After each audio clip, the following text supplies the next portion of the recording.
Si on en croit les textes historico-mythologiques japonais écrits au 8e siècle de notre ère, lors des funérailles des anciens empereurs, on enterrait vivant un certain nombre de ses suivants pour l'accompagner dans la mort. Et puis un jour, on aurait créé des figurines en terre cuite, les haniwa, pour remplacer les sacrifiés auprès de l'empereur et faire cesser cette pratique sanglante. Mais en fait, tout est faux.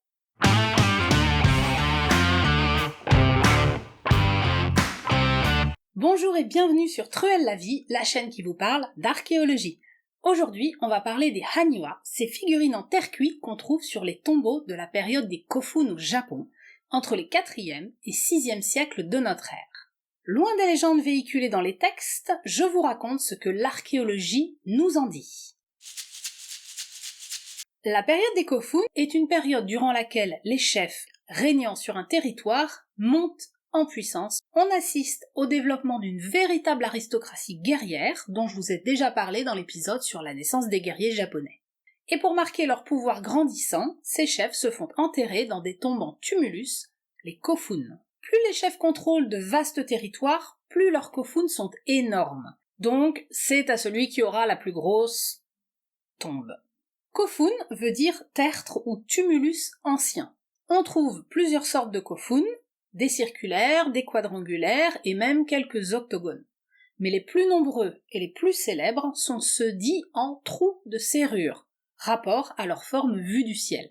Bon, ça c'est le nom que les occidentaux leur ont donné, mais à la base la forme n'a en fait rien à voir avec un trou de serrure qui n'existait pas à l'époque.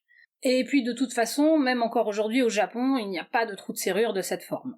Les Japonais, eux, les appellent des Zempo Koen-fun, ce qui veut dire tumulus à avant carré et arrière circulaire. Et ça décrit bien ce dont on parle. Certains grands Kofun sont attribués par l'agence impériale japonaise à des empereurs mythiques ou réels. Et donc, avec ces Kofun se développent des rites funéraires particuliers dont les haniwa, les figurines en terre cuite, sont un des éléments. Malheureusement, la période des Kofun est une période sans écriture. Nous n'avons donc aucun texte contemporain qui nous parle de ces rites, il faut donc s'en remettre à l'archéologie. La seule source écrite évoquant les haniwa et leurs fonctions vient du Nihon Shoki, une chronique historique et en grande partie mythologique japonaise écrite au 8e siècle, soit 150 à 200 ans après la disparition des derniers Kofun et des haniwa avec eux. Cette chronique explique qu'on a fabriqué des haniwa pour remplacer les personnes sacrifiées sur les tombes des empereurs lors des funérailles de ces derniers. Les archéologues ont eu beau chercher et multiplier les fouilles, et il y a des milliers de Kofun au Japon, on n'a jamais retrouvé la trace de ces sacrifiés, donc c'est une légende. De plus, s'il existe bien des haniwa anthropomorphes, c'est-à-dire à forme humaine, ce n'est pas du tout la seule forme de haniwa, ni encore moins la forme la plus commune. Et les archéologues ont clairement pu retracer les origines des haniwa jusque dans la période précédente, la période Yayoi. Et les premiers haniwa n'étaient pas de forme humaine. Ouais, j'ai mis un titre de chapitre un petit peu classe. En fait, typochronologie est un terme qu'on utilise en archéologie. Ça désigne tout simplement le classement des types d'objets dans leur ordre chronologique. Typochronologie. C'est la base du classement archéologique. Alors déjà, je ne vous ai pas dit, mais haniwa, ça veut dire cercle d'argile. En effet, les premiers haniwa sont de forme cylindrique, et bien que leur partie supérieure ait évolué en différents motifs avec le temps, ils seront toujours fabriqués à partir d'un cylindre d'argile. Les haniwa trouvent leurs origines sur les tombes de la période Yayoi. On y déposait alors des jarres en terre cuite sur des socles, eux aussi en terre cuite, pour servir durant les funérailles et probablement après leurs dommages réguliers rendus aux morts et aux ancêtres. Ces jarres contenaient soit de l'eau, soit de l'alcool et servaient dans des rites de purification ou de libation, de banquets funéraires, etc. Certaines jarres avaient même le fond volontairement percé pour que le liquide qu'elles contenaient s'écoule sur la tombe. C'est pas parce que papy est mort qu'il peut pas boire un petit coup. Ces jarres et piédestaux vont devenir de plus en plus hauts, jusqu'à 1,20 m pour l'ensemble. Ce sont eux les ancêtres des haniwa qui apparaissent ensuite sur les premiers Kofun dans le courant du 4e siècle. Et ces premiers haniwa cylindriques, dits en forme de volubilis, sont désormais en une seule pièce, nés de la fusion de la jarre et de son piédestal. Ensuite, vers le milieu du 4e siècle, ce sont des haniwa en forme de maison qui apparaissent, puis également des parasols de cérémonie et des boucliers.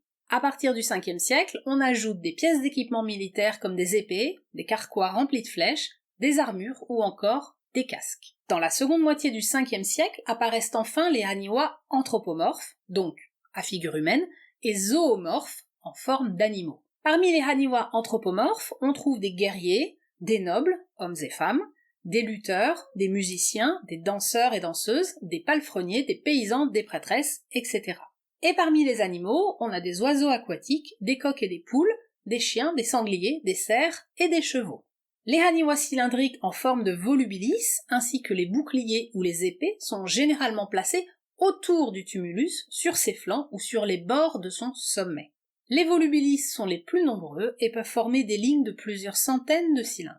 Les haniwa représentant des objets, des figures humaines ou des animaux sont quant à eux placés par groupes figurant différentes scènes. Au 5e siècle, ces groupes de haniwa sont placés sur le remblai extérieur du tertre funéraire et au 6e siècle, ils sont au sommet. Donc, on voit déjà qu'en fonction des siècles, tout au long de la période des Kofun, on n'a pas tous les types de haniwa à la fois et qu'ils apparaissent au fur et à mesure des besoins en rapport avec les funérailles du chef. Cela nous montre aussi très certainement que leur usage et leur signification a évolué avec le temps tout au long de la période qui dure quand même 300 ans. Et, sans texte pour les aider, les archéologues qui étudient les haniwa ont cherché à comprendre ce qu'ils représentaient. Et là, c'est le drame. Ici, on touche à un des plus gros problèmes en archéologie, je cite mes anciens professeurs, retrouver la pensée qui sous-tend le geste. Car les archéologues partent d'objets pour reconstituer les sociétés anciennes. Donc, quand on étudie les techniques d'artisanat, l'usage des objets du quotidien, le commerce et les échanges, etc., ça va, on arrive à reconstituer et à comprendre. Mais dès qu'on touche aux représentations symboliques et à ce que pensaient les gens, ça devient compliqué. Alors oui, les parallèles faits avec l'ethnologie peuvent aider à comprendre un certain nombre de choses car, avec la pensée humaine, quelles que soient les cultures, il y a des phénomènes communs. Par exemple, les morts sont en général honorés, les héros et les chefs aussi. On trouve des cérémonies et des banquets funéraires, des offrandes de nourriture et de boissons aux morts dans beaucoup de sociétés humaines. Mais, quand il faut entrer dans le détail, ça se corse un petit peu. En ce qui concerne les haniwa, il y a des points sur lesquels les chercheurs sont quand même d'accord. Ils sont d'accord sur le fait que les volubilis servent à délimiter un ou des périmètres sacrés autour de la tombe ou à son sommet. Ils sont aussi d'accord que les haniwa en forme de vase sont en rapport avec les libations, que les boucliers et les épées ont une fonction de défense de la tombe. D'ailleurs, ce type de haniwa guerriers sont le plus souvent situés sur le pourtour de la tombe. Il y a consensus aussi autour du fait qu'au début de la période des Kofun, quand il n'y avait pas encore de haniwa à figure humaine, les acteurs importants des cérémonies que représentent les haniwa étaient figurés par des objets. La maison figurait le mort, le siège et le parasol de cérémonie représentaient le chef, le bouclier, l'épée ou le carquois symbolisaient les guerriers. On sait aussi que les oiseaux étaient liés au monde des morts et qu'ils avaient un rôle psychopompe, c'est-à-dire qu'ils conduisaient les âmes des défunts vers l'autre monde. C'était aussi probablement le cas du cheval. D'ailleurs, on connaît des cas de chevaux sacrifiés près de Kofun, oui, car on n'a jamais retrouvé de sacrifices humains, par contre on a retrouvé des chevaux, mais pas de façon systématique. De plus, les Kofun abritaient des aristocrates qui étaient cavaliers et guerriers à la fois. Donc l'importance du cheval est très très présente dans les haniwa. La difficulté dans l'interprétation se situe surtout au niveau des groupes de haniwa mélangeant haniwa objets, haniwa anthropomorphes et zoomorphes, organisés en différentes scènes. Le problème, c'est qu'en fonction des Kofun, on ne retrouve pas forcément les haniwa en très bon état, et qu'en fonction des Kofun, on ne retrouve pas forcément les mêmes scènes, ni les mêmes haniwa. Et là, tout le monde n'est donc pas d'accord. Par exemple, sur le Kofun de Hodota Hachimanzuka dans le département de Gunma, le groupe A de haniwa, situé sur le remblai extérieur du Kofun, dépeint plusieurs scènes regroupées dans un périmètre de haniwa volubilis. On a une scène de cérémonie, avec une femme assise qui offre une coupe à un chef qui porte une couronne. On a ensuite une scène de chasse aux sangliers et une scène de pêche aux oiseaux aquatiques. On a également une scène d'exposition des richesses du chef avec une file de chevaux parée somptueusement. Alors que sur le Kofun de Watanuki Kanonyama, toujours à Gunma, on a deux groupes de haniwa anthropomorphes. Dans un de ces groupes, le chef et probablement son épouse dirigent ce qui semble être une cérémonie de prière accompagnée d'autres personnages priant avec eux. Dans l'autre groupe, on a des figures qui exalteraient la personnalité du chef avec un aristocrate et des guerriers. Encore un autre exemple, sur le kofun de Tsukamawari, toujours à Gunma, on a un groupe de haniwa avec une prêtresse qui tient un sabre, des femmes qui dansent et une autre femme qui porte une coupe. Et on a un autre groupe avec un personnage masculin en prière agenouillé devant un aristocrate assis sur un siège. En fait, selon les kofun étudiés et donc selon les chercheurs, ces différentes scènes sont interprétées comme pouvant être des rites funéraires, des scènes destinées à exalter les mérites d'un chef, la figuration de la cour aristocratique ou bien des scènes de la vie après la mort. Les scènes étant variées selon les lieux et le temps, il est tout à fait possible qu'elles représentent chacune un de ces aspects, la fonction des haniwa ayant pu changer avec l'évolution des rites funéraires tout au long des presque 300 ans de leur existence. Les haniwa ont une autre importance pour les chercheurs. Ils dépeignent un monde perdu à jamais. En effet, à part ces figures et quelques peintures dans certaines chambres funéraires de kofun, on n'a pas d'autres représentations graphiques de la société de l'époque. Pas de statues, pas de dessins, pas de peinture, pas d'illustration de ce qu'était l'architecture ou les costumes de l'époque. Les haniwa sont les seuls à nous renseigner. On découvre alors d'étonnants chapeaux, des costumes à grelots noués par des systèmes de lacets, etc., bien éloignés du costume japonais traditionnel qui se mettra en place à la période suivante. On remarque les coiffures originales des femmes avec des rouleaux aplatis de cheveux, les hommes, eux, portent des tresses. On voit aussi que les hommes, comme les femmes, de l'aristocratie, portaient d'imposantes boucles d'oreilles, ce que les Japonais ne feront plus après, et ce jusqu'à la fin du XIXe siècle. Les haniwa étaient également peints, et on peut alors deviner des motifs géométriques décorant les vêtements, les peintures de cérémonie sur les visages, et même qu'ils étaient tatoués. Ça par contre, on le savait par les chroniques chinoises. Les haniwa anthropomorphes nous montrent aussi la place très importante des femmes de l'aristocratie dans les rites religieux, ce qui ne sera plus le cas à la période suivante avec l'arrivée du bouddhisme.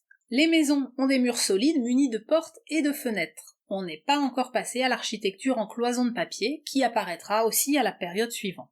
On se rend compte aussi que bien que toutes ces scènes soient en rapport avec la mort et les funérailles, elles ne sont pas tristes. On n'a pas de scènes de déploration, pas de pleureuses, etc. Beaucoup de haniwa sourient même. Les cérémonies funéraires sont accompagnées de musique, de chants et de danse, ce qui renvoie plutôt à une autre conception de la mort et une affirmation de la vie. Il faut savoir que les grands kofun étaient construits au milieu des rizières et que les douves qui les entouraient faisaient partie du système de canaux d'irrigation des champs alentours. De plus, certains haniwa représentent des paysans. Les funérailles du chef étaient donc une façon aussi de célébrer la vie, et la tombe immense du chef marquait le paysage et veillait pour toujours sur le peuple, garantissant de bonnes récoltes et donc son bonheur et sa prospérité.